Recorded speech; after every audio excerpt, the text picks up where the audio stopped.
What up guys, today's episode is going to be all about Tongkat Ali and Ashwagandha. These are two supplements that I've been taking for about 6 years now, and I've done a lot of research into them that I'm going to detail here to you. And we're also going to release Ashwagandha and Tongkat Ali from Santa Cruz Paleo. They'll probably be ready August 15th, depending on when you're listening to this episode.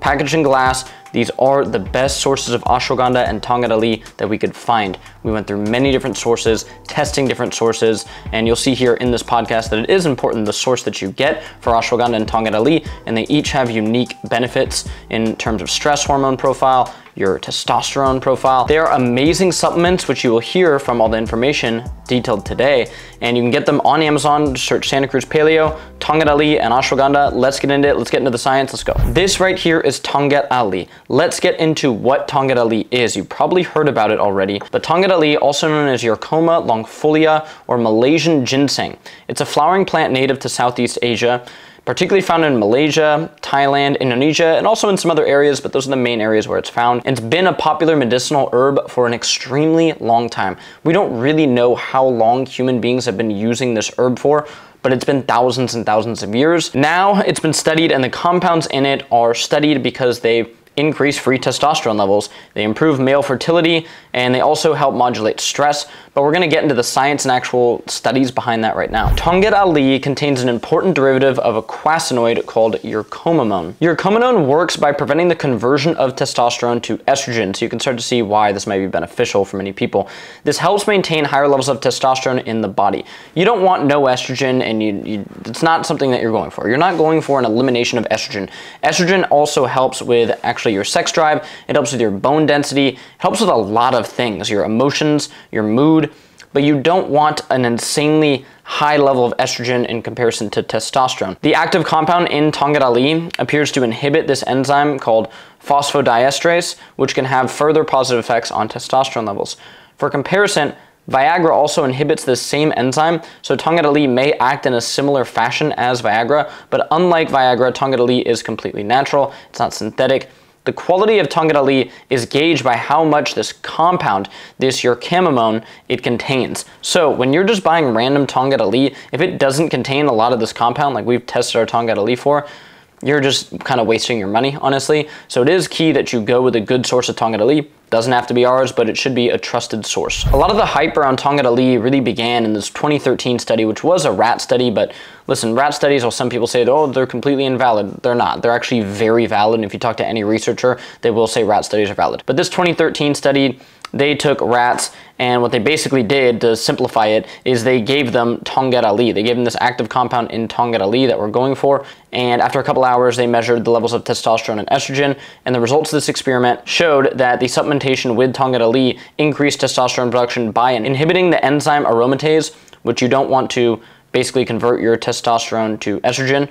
You want to have a lot of testosterone, you want to have a good ratio there. So this study started to get a lot of people interested in Tongkat Ali, and more studies were done after that. Tongkat Ali doesn't just have this one compound that appears to help with testosterone. It also contains flavonoids, alkaloids, and other antioxidants which help fight against the presence of free radicals in your body, so an antioxidant-like effect, which also reduces oxidative stress. So what this does is help us modulate our stress hormones.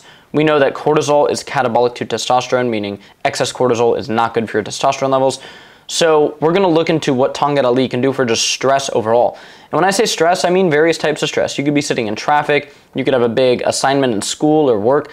That is stress that actually does lower your testosterone levels if not managed. When you think of somebody who's very high stress, you know, the classic pudgy, stressed out guy, they are lowering their testosterone levels because they have excess cortisol.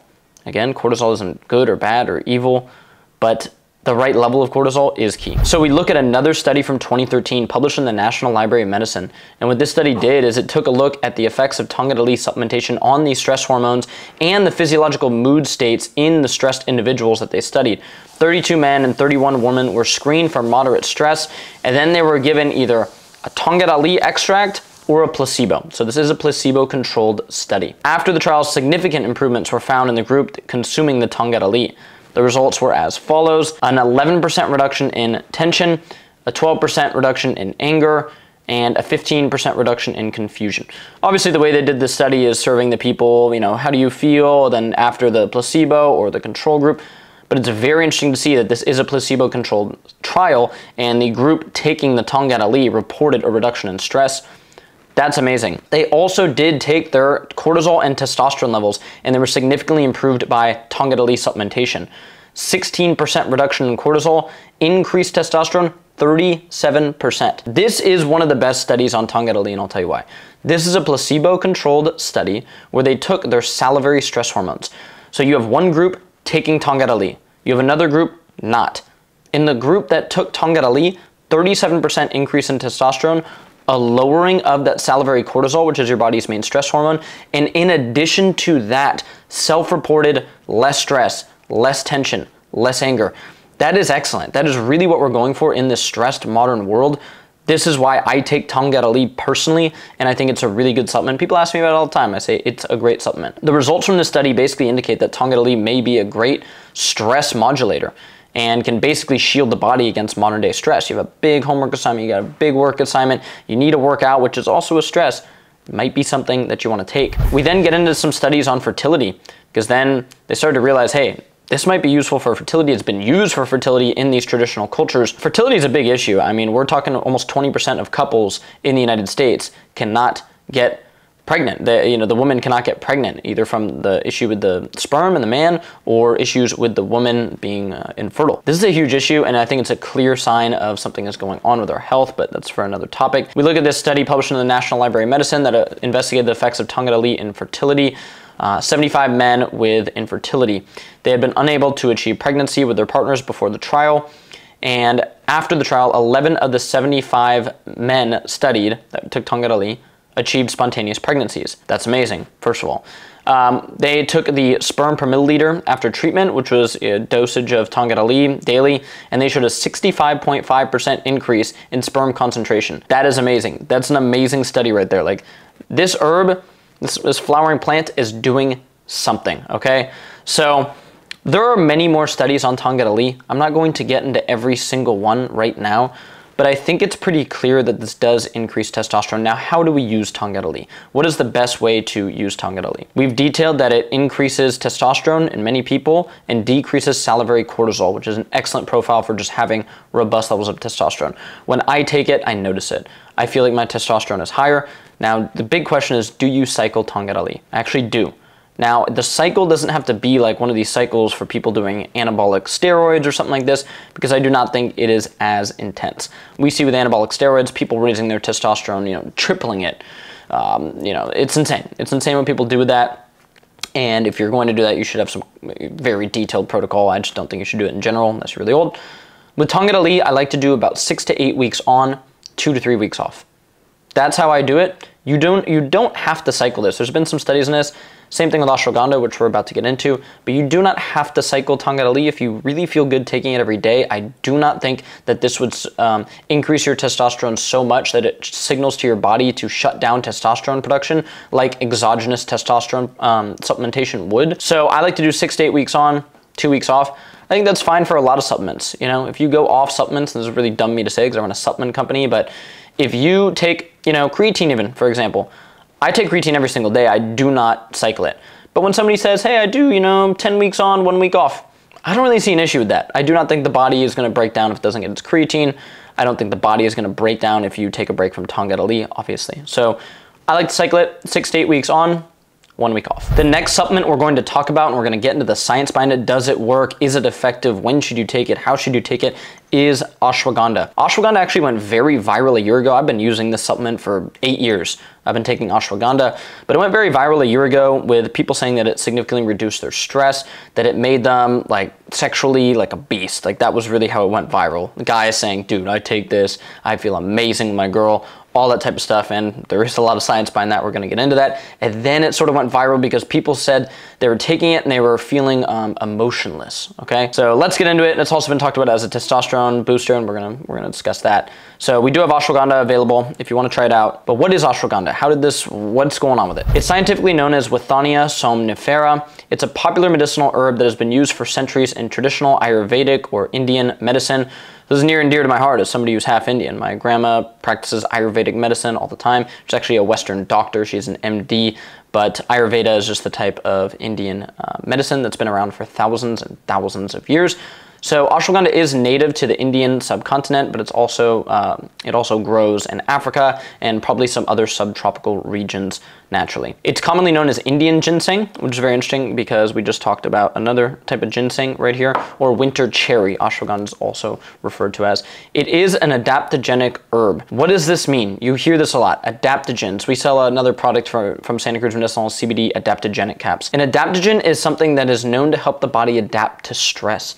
And this is a very fascinating thing with some of these medicinal herbs. They will appear to raise people's cortisol when they need cortisol and reduce people's cortisol when they need a reduction. It seems to work with your body. It's not some magic thing. We're gonna get into that. It doesn't do that in everybody, but they are very fascinating, and I highly suggest you look into some of these adaptogenic herbs. Ashwagandha has been proven in studies to increase testosterone levels. We'll get into the mechanism of action.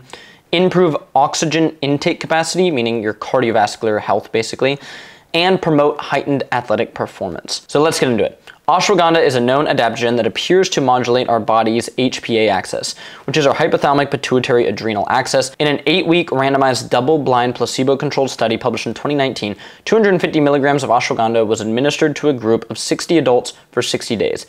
It resulted in a 41% reduction in anxiety. In this era of people having intense anxiety, I think ashwagandha should definitely be looked at. 250 milligrams also, in my opinion, is not that great of a dose. We have 600 milligrams in here, which I think is a better dose than 250 milligrams, but it's fascinating to see that even a dose like that reduced anxiety scores in these folks. And then you say, okay, well, is this self-reported? Yes, there is some anxiety scale. They use something called the HAM-A scale, which we're not going to get into all the details of that, but you're like, okay, well, maybe these people were reporting that their anxiety was less. Did it actually do anything in the body? Yes, it did. 23% reduction in morning cortisol in that same study, and that was taken salivary cortisol. So they actually had a reduction in cortisol, which is our body's major stress hormone, in addition to them saying, I have way less anxiety. That is what I'm looking for in these studies. Just like in the Tongkat Ali, where they say, hey, I felt less angry, I felt less confused, less stress, but their cortisol also went down, their testosterone went up. That's fascinating to me. So in comparison to placebo in that group, they had a 23% reduction in morning cortisol, so it was placebo controlled.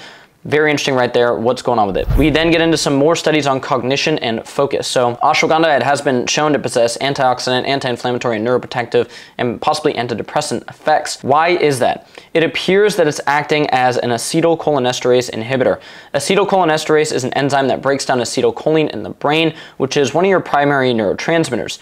This is involved in learning, memory, and attention, and it basically is gonna help promote higher levels of acetylcholine, which is gonna help you basically have higher cognitive abilities, more focus. You don't want to have a crazy amount of acetylcholine that can make some people anxious, but you also don't want to have no acetylcholine, which is impossible. I think you would probably die. But this is going to help with memory formation and focus, and we look into this in a study.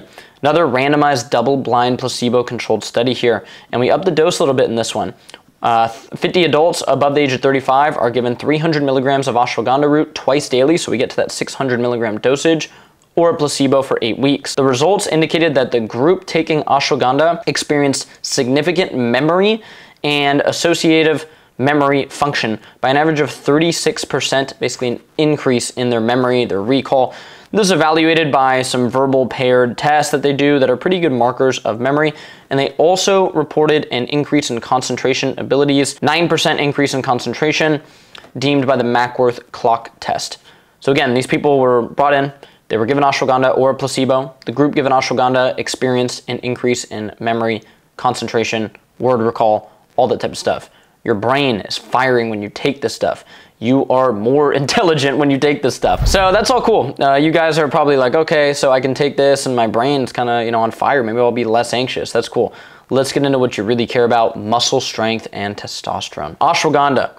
Ashwagandha, first of all, just has a lot of basically like nomenclature behind it. Like people will say it's called like the foot of the horse and stuff like that, or like the horse hair and stuff like that. And this is because it's been used for thousands of years for testosterone, vitality, and basically ceremonies where somebody's trying to get somebody else pregnant. It's a lot of interesting stuff with ashwagandha and other medicinal herbs that we now know, oh, well, this is increasing testosterone. That's why people were blasting it back then. Ashwagandha has been proven to increase strength and muscle growth with exercise.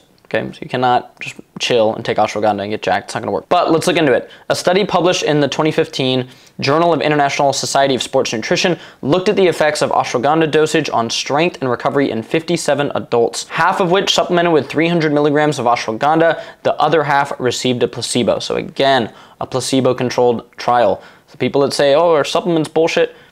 Dude, when you do a placebo-controlled trial and they show some benefits, I can't see how you can say that was bullshit. The group that took ashwagandha, guys, experienced a significant increase in muscle strength and gain ahead of that group that took that placebo. We're talking greater increases in both muscle strength and size. Okay, so actual size of your muscles. They also had a reduction of exercise-induced muscle damage. What does this mean? It means you're able to work out and not damage your muscles as much when you're taking ashwagandha.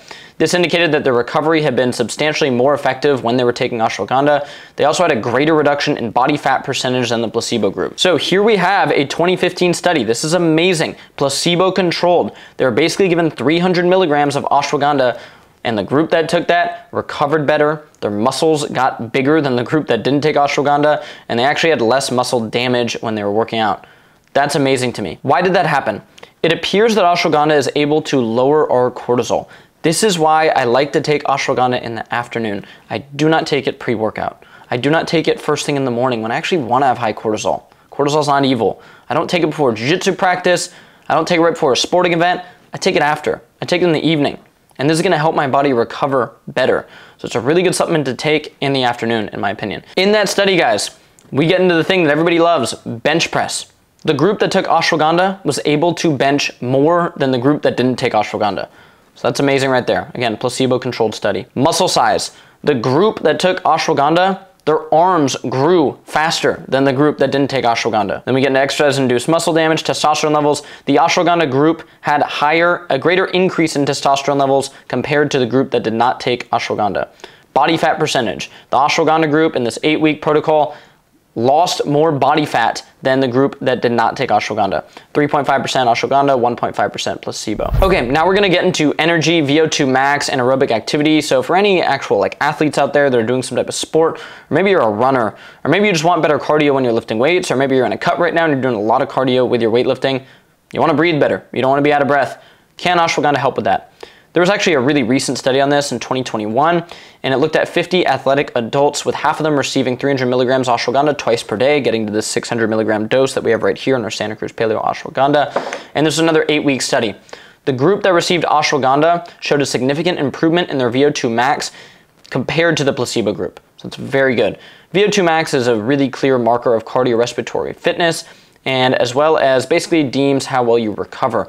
This is why, in my opinion, side note, when you're doing a bulk, don't neglect cardio. You can actually basically recover your muscles quicker, so just eat more calories. If you're on a bulk, don't completely neglect cardio. We then get into another study. This was farther back in 2010, and it also indicated that 8 weeks of supplementation with 500 milligrams a day of ashwagandha increased maximum oxygen consumption by 6.9% and increased the relative power, which was measured by changes in vertical jumping abilities and velocity measured by cameras and sensors. This was a study on athletes. And so we see an increase in power, we see an increase in oxygen utilization from ashwagandha, 500 milligrams once a day, 8 weeks. So this is why I take 600 milligrams of ashwagandha per day. Now we're gonna get into some of the myths about ashwagandha and when to take ashwagandha, how to use this protocol. You've read the research right here. You're like, okay, this is something I want to add into my routine. Something that's become very popular on TikTok, YouTube, social media is that people will take ashwagandha and they'll say, I feel emotionless. I think it's because of the timing of dosage.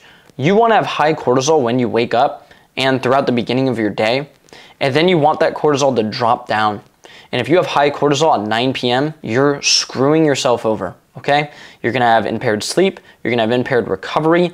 Your body should be going into a rest and relaxation state, especially by 11 p.m., midnight, 1 a.m. If you have high cortisol, this is gonna be associated with insomnia, so you want your cortisol to drop. I think what's going on with ashwagandha is people are waking up and taking it, and when you basically combine what your body wants, which is higher cortisol in the morning, with something that's gonna lower your cortisol, also people taking a lot of ashwagandha or multiple times per day, I think it's really gonna suppress people's cortisol, which can make them feel sort of numb and emotionless. However, in my opinion, If you take this like I do at 6 p.m., 7 p.m., you know, sometimes 4 p.m. if I'm kind of winding down for the day, it allows me to chill. It allows me to relax. I don't feel emotionless. I feel chill and relaxed. Like stuff can't bother me. Work stuff, after I've taken my ashwagandha at 4, it's 5 p.m. Somebody sends me a text, hey, Amazon, the electrolytes are delayed. Amazon needs to intake. Okay, all good. I'm not emotionless. I'm just not gonna react. I'm not gonna have a stress cortisol response. I think a lot of people are really used to that stress cortisol response and they're overstressed. And when they start to feel, in my opinion, normal or what they should feel, they say they feel emotionless. Side effects, there have been countless clinical studies on ashwagandha and it is deemed as completely safe. Now, if your doctor, if you have some unique condition, of course, or if you're taking some, you know, crazy pharma drugs, check with your doctor. As always, I always say, check with your doctor, anything you take. You know, don't take anything without checking with your doctor. Now, there are some studies that show that some sources of ashwagandha have heavy metals or impurities in ashwagandha, or they don't actually have basically what you want in the ashwagandha. That is probably the biggest danger people face when taking ashwagandha. As something that's become a viral supplement, you'll see a lot of these companies selling it that, like, where are these supplement companies from? They don't sell anything else. They just pop up, we're selling ashwagandha on Amazon, it's viral. I would be very skeptical of that. Where are they getting ashwagandha? Are they experienced selling supplements, their storage of them, their sourcing? That is something we take into account. We tested like I think 27 different samples of ashwagandha when we were formulating ours, and we went with the highest quality source of ashwagandha. And you can sort of see it, like if you open one of these capsules and smell it, you'll smell that fresh ashwagandha smell. It won't smell moldy, it won't smell old. These are herbs at the end of the day, guys. Like they have different grades of quality. Think about it with that popular herb that's legalized in many states now. I think everybody would realize this. There are horrible qualities of it, and then there's like some like boutique stuff that's like crazy, it smells like oranges or peaches.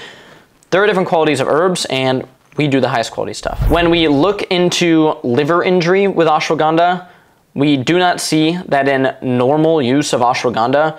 Again, there have been no clinical studies showing reported liver toxicity when they dose people with ashwagandha, because these studies are going to do it right. They're going to say, hey, 500 milligrams, 600 milligrams, 300 milligrams twice per day, whatever it is. And there has been no liver injury. I'm sure there are people out there that have taken 7 grams ashwagandha per day and gotten some liver injury. That can happen with anything. What can we summarize from these two supplements? What have we just detailed? We have detailed Tongkat Ali does increase testosterone in multiple studies. We've also detailed that ashwagandha increases testosterone, but sort of through another pathway. By lowering cortisol, we can increase testosterone because cortisol is catabolic to testosterone. We have learned that both Tongkat Ali and ashwagandha have helped in multiple studies with stress, with anxiety. The state that we're in a lot of today, there's computers in front of us, there's traffic, there's stress, and these can help with that. I take them both daily. I like to take Tongkat Ali pre-workout or in the morning. I like to take ashwagandha in the afternoon or evening. I'm not crazy about what time I take ashwagandha. If I'm done with everything, done with my workout, done with most of my work stuff, 3, 4 p.m., 5 p.m., 6 p.m., I'll take my ashwagandha. I take 1 capsule with a good amount of water, and Tongkat Ali, I take 1 capsule with a good amount of water as well. You can up it if you really want your testosterone to go high. Try them out. They're absolutely amazing. I've been taking them for a long time. They're available on Amazon. They're also available on our website, santacruzpaleo.com. And if you get both of them, you can use the code SantaCruz10. Any 2 items you buy, you can get 10% off. They are amazingly priced. They are amazingly potent. Try them out. And I hope this detailed some information for you guys. Thank you. Let me know any questions you have below and I will get to them. Peace.